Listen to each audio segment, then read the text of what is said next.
지금 그림을 보시게 되면 깔때기에 뭐 예를 들어서 모래라고 합시다. 모래를 이렇게 부어서 모래가 이렇게 쌓였습니다. 이 안식각이라고 하는 건요.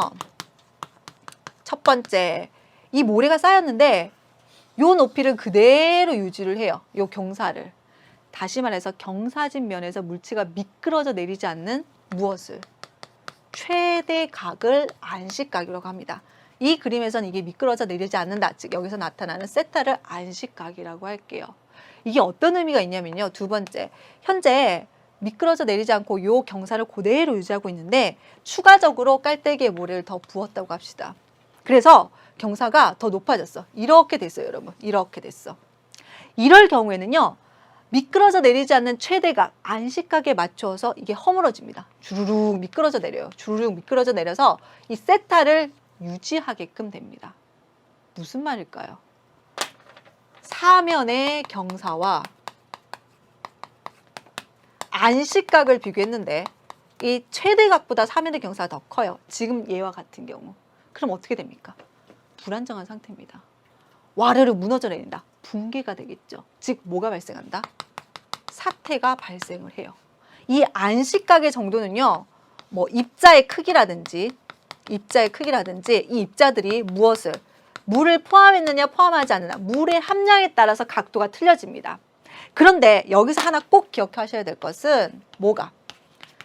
안식각이 작을수록 안정한 값이 작을수록 뭐가 일어나기 쉽겠다? 사태 발생 확률이 어떠하다? 커지겠다는 읽어내실 수가 있어야 되는 겁니다. 자, 선생님이 지금 설명하는 것들이 어떤 것들을 의미하는지 교재 문제로 확인 한번 하고 넘어가도록 하겠습니다. 우리 교재 93쪽에 17번 문제 한번 보도록 하겠습니다. 자, 다음 문제 한번 보도록 하시면요. 이게 바로 대표적인 예가 되겠는데요. 지금 보시면 무엇에? 입자의 크기와 수분 함량에 따라서 안식각을 나타냈대요. 안식각 뭐라고 되어 있습니까? 경사면에서 물체가 미끄러져 내리지 않는 최대각입니다. 즉 그 경사는 유지를 한다는 거죠. 보세요.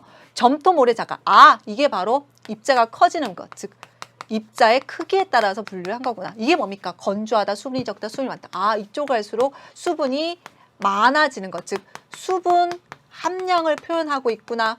충분히 보시죠. 보세요. 점토인데도 안식각의 물의 함량에 따라서 틀려지고요. 똑같이 건조한데도 크기에 따라서 안식각이 차이를 보입니다. 선생님 뭐라고 했죠? 안식각은 입자 크기나 물의 함량에 따라서 그 값이 변하기도 합니다. 라고 얘기했죠. 그럼 이게 어떤 의미인지 보기를 내용을 짚어가면서 한번 보도록 하겠습니다. 보기 기억. 토양이 건조할 때 여기를 딱 눈여겨보셔야 돼요. 무엇이? 입자가 클수록 안식각이 커지는 경향이 있다. 각도 어떻게 됩니까? 커지는군요. 옳거니 기억 옳은 설명. 그대로 해석하시면 됩니다. 니은 한번 보도록 할게요. 자갈은 수분이 많을수록 그럼 누구만 보면 될까요? 자갈만 보시면 돼요. 수분이 적은 거, 수분이 없는 거, 적은 거, 수분이 많은 거 이렇게 보시면 됩니다. 지금 봤을 때 자갈 같은 경우에는요.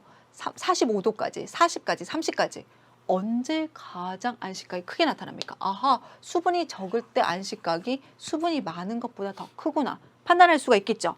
자갈은 수분이 많을수록 사태 발생 확률이 낮아지는 경향을 보인다. 수분이 모아질수록 많을수록 어떻게 된다? 안식각이 더 작아졌습니다. 안식각이 작을수록 선생님 뭐라고 했습니까? 사태 발생 가능성.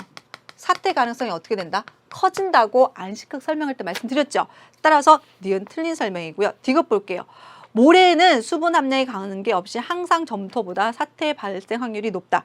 여러분 사태 발생 확률이 높다는 거 다른 말로 뭐라고 할 수 있다? 안식각이 작다는 말입니다. 그럼 모래와 점토를 비교해 볼게요. 모래와 점토 비교해 보시면 건조할 때는 모래가, 수분이 적을 때는 점토가, 수분이 많을 때는 모래가. 지금 건조할 때와 수분이 많을 때 모래가 더 안식각이 커요. 그 말은 이 두 케이스 때는 사태 발생 확률이 점토보다 더 낮다라고 봐도 되겠죠. 따라서 디귿은 어떤 설명이다? 틀린 설명이라고 보시면 되는 겁니다. 그래서 기억하셔야 돼요. 안식각 입자 크기, 수분 함량에 따라 차이가 나는데 미끄러져 내리지 않는 최대각이다. 또 하나 기억하실 게, 자 보세요. 물이라는 것은, 수분 함량은요. 이 물이라고 하는 것은 너무 적어도 너무 많아도 문제가 생기고 적당한 게 좋구나. 이걸 좀 읽어내셔야 됩니다. 어떤 예를 들 수가 있냐면 바닷가에 갔어요, 여러분이. 마른 모래성이 쌓이지 않아요. 바닷물이 확 들어왔어요. 있던 모래성도 무너뜨리죠. 근데 물이 적당히 포함되어 있으면 모래성을 잘 쌓을 수가 있다고요. 수분 함량은 너무 적은 것도 너무 많은 것도 좋지 않고 적당한 것에 의미가 있다는 걸 판단하셔야 됩니다. 그럼 마지막 정리해 보도록 하겠습니다. 자, 지금 여기다가 정리할게요. 자, 사태를 발생시키는 원인은요, 몇 가지가 있다? 4가지를 예상을 하셔야 됩니다. 첫 번째는요, 지면에 작용하는 힘의 변화. 우선 선생님 힘이라고 할게요. 이건 선생님 차후에 설명하고, 두 번째는 방금 짧게 설명한 물의 함량입니다, 여러분.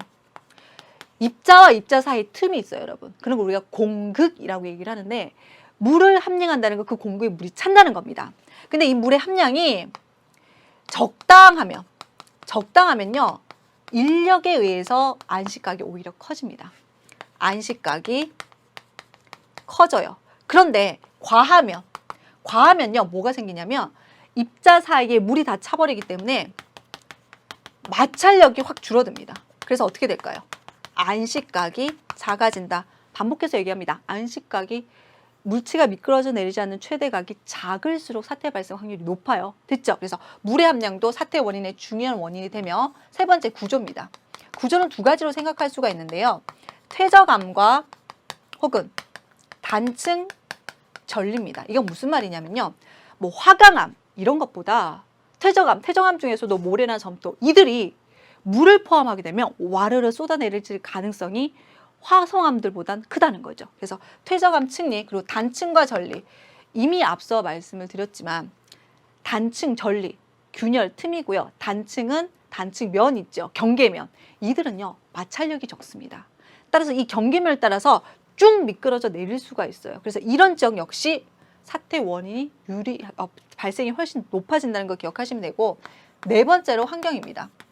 이 환경은 2가지로 나눌 수가 있습니다. 자연 발생적인 환경이 있고요. 인위적인 환경이 있는데, 자연 발생적인 환경 중에서 집중호우. 왜? 집중호우는요, 물의 함량을 크게 하거든요. 그 외에 지진이나 화산은 사태 발생 확률을 높입니다. 인위적인 원인은 뭘까요? 그렇죠. 난개발.